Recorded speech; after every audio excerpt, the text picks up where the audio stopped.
Hello everyone, this is TTOR. I will be hosting a live show on Thursdays at 8 p.m. Pacific Standard Time. If you want to join the show, bring a working microphone and either a webcam or an avatar. The link to the room will be in the live chat of the streaming locations that the live stream will be streaming to. God bless.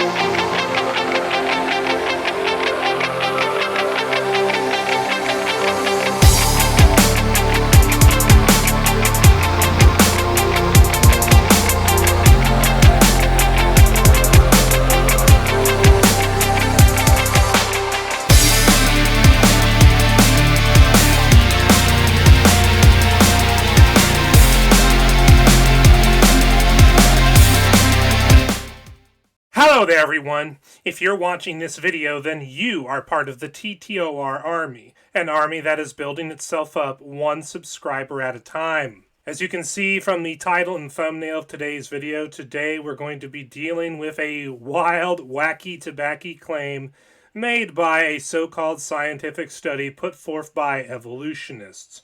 But before we get into that, I'd like to bring one thing to your attention first. YouTube censorship has been a thing for at least the past 9 years, if not longer, which means all the YouTube alternatives that have sprang up in the last 7 years are more important than ever. But there are two YouTube alternatives in particular that if you are a fan of my content, you should subscribe to me on and watch my videos on. The first one, of course, would be none other than Rumble, which you can see here on screen. Rumble is a YouTube alternative that is owned by Donald Trump's media company. So this is technically Evil Orange Man's YouTube alternative. And I'm growing pretty good recently here on Rumble. I finally cracked triple digits at the time of this recording. I get really good views on my videos relative to my channel, and some of my videos get way more views than you would think they would based off of my subscriber count. Plus, I live stream to Rumble with the live shows of God TV Radio and the TTOR show. So if you're a fan of my content, and if you want to see my live shows when they're live, and you want to follow me on a site that is less censorious and authoritarian than YouTube is, I would encourage you to subscribe to my Rumble channel, check out my videos on Rumble, and check out my live shows on Rumble where you'll be able to participate in the shows. The other YouTube alternative that you should be aware of is none other than Quarter, which is an open source alt-tech alternative to YouTube that I started back in May of 2022. It's feature-rich and functional just like you would expect a video site to be. Full HD video uploads, live streaming, free restreaming, public playlists, easy-to-use comment moderation system. But there's also features that you'll be able to do on here that you can't do on YouTube. For example, you can upload pictures instead of video files. You can upload audio files instead of video files. You can write articles on here, which is kind of like the community posts on your YouTube channels, except way more robust, and you can embed videos from virtually any site on the internet into the articles, not just Quarter videos. There's also Quarter Bucks, an in-site currency that you earn by getting views on your videos, and there's video chat rooms where you can video chat with people and live stream to your channel from. Plus, on Quarter, the freedom of speech is so big that it's even more free speech than a site like Rumble is. So if you want to support a true free speech site and you want to support a site that is feature-rich and functional and run by a content creator like myself, like yourself, that champions freedom of speech in every meaningful way, well, I would encourage you to create an account on Quarter. And if you're a content creator, be sure to start uploading your content to Quarter and start promoting your Quarter channel and your Quarter videos today. So now that you know about my Rumble and Quarter channels, let's talk about the subject of today's video, which is the bizarre claim put forth by a recent scientific study that squid and octopus came to Earth not via evolution over billions of years, but by meteorites striking the Earth. I kid you not. So the article in question comes from the Science Times. It came out in January of 2022, but I was not aware of this article's existence until just a couple of days ago.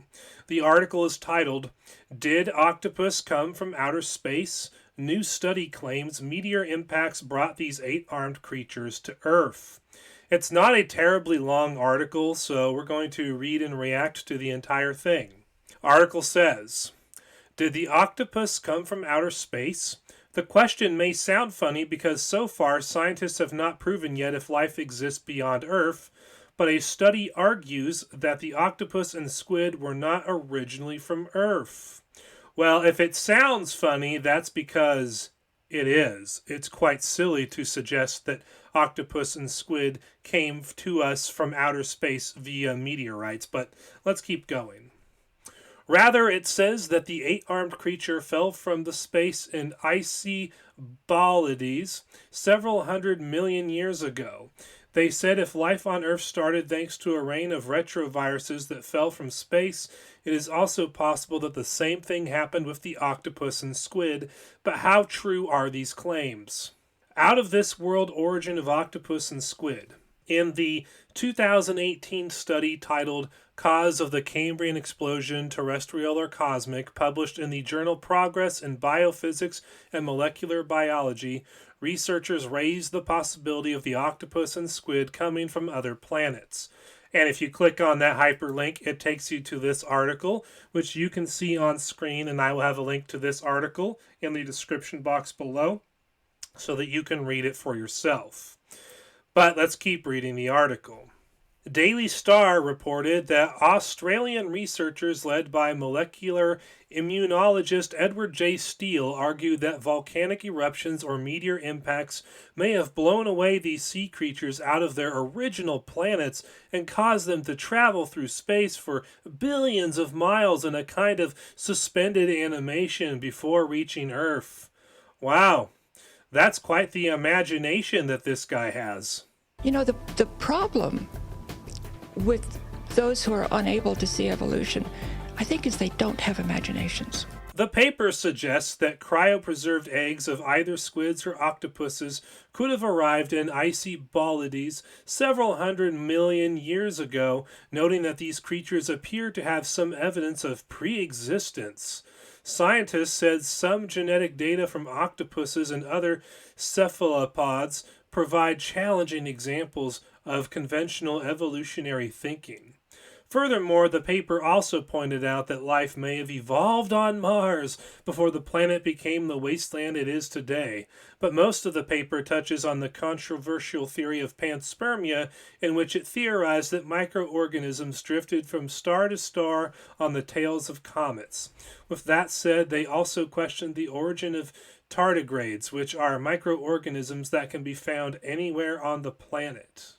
So yes, the article literally does argue that the life that eventually became octopuses and squid, well, it traveled to Earth via meteorites, and that's how it got here. That's why the fossil record shows the octopus and the squid fully developed, fully formed, without any evidence of an evolutionary ancestor. This theory basically explains away the lack of evidence supporting the octopus and squid as being the result of evolution by natural selection over millions and billions of years.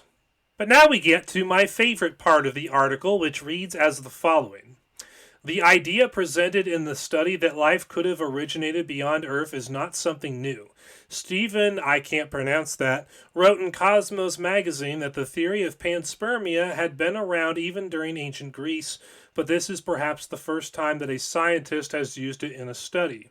According to Yahoo Sports, there are still many scientists who have not discovered the origins of life or whether there could be life on other planets. Stedman explained that modern retroviruses have evolved throughout the years, but in the squid's case, it is highly unlikely that a planet is spitting massive amounts of squids to Earth. While the study gives useful insight on the influence that the universe may have on the evolution of Earth, scientists said that there is no evidence at all for the claim that these cephalopods came from outer space. So basically, we have this scientific study, so-called, from 2018 that puts forward the hypothesis that octopus and squid did not originate on Earth via evolution over millions and billions of years, but that they actually came to Earth millions of years ago via comets from space. And so squid and octopus are actually, technically speaking, if this theory is correct, aliens. Of course, as the article later points out, there's no evidence whatsoever that octopus and squid originate from outer space, which brings up a very interesting thought.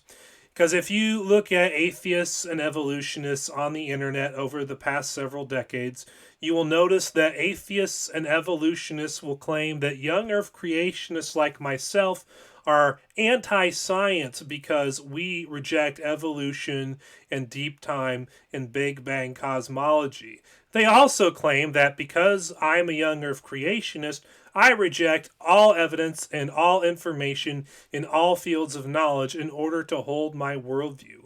And yet, there are people out there who are so-called scientists that want you to believe that octopus and squid originated from outer space and are not originating from the Earth via evolution over millions and billions of years. A claim so silly and so out there that even publications like the Science Times refuse to accept it, and they point out that there's no evidence supporting that. Then again, the same people that want you to believe that the octopus and the squid arrived on the Earth millions of years ago via meteorites from space also want to have intelligent design and creationism be banned from being taught in schools because they know if they allow those theories to be taught in schools, some students will reject evolution and deep time and Big Bang cosmology in favor of young Earth creationism and or intelligent design. These are also the same people who claim that people like me are too stupid to do our own research on scientific topics, and we therefore need to stop using critical thinking skills and believe whatever Wikipedia says. Those are the kind of people who are telling you that octopus and squid arrived on Earth millions of years ago via meteorites from space.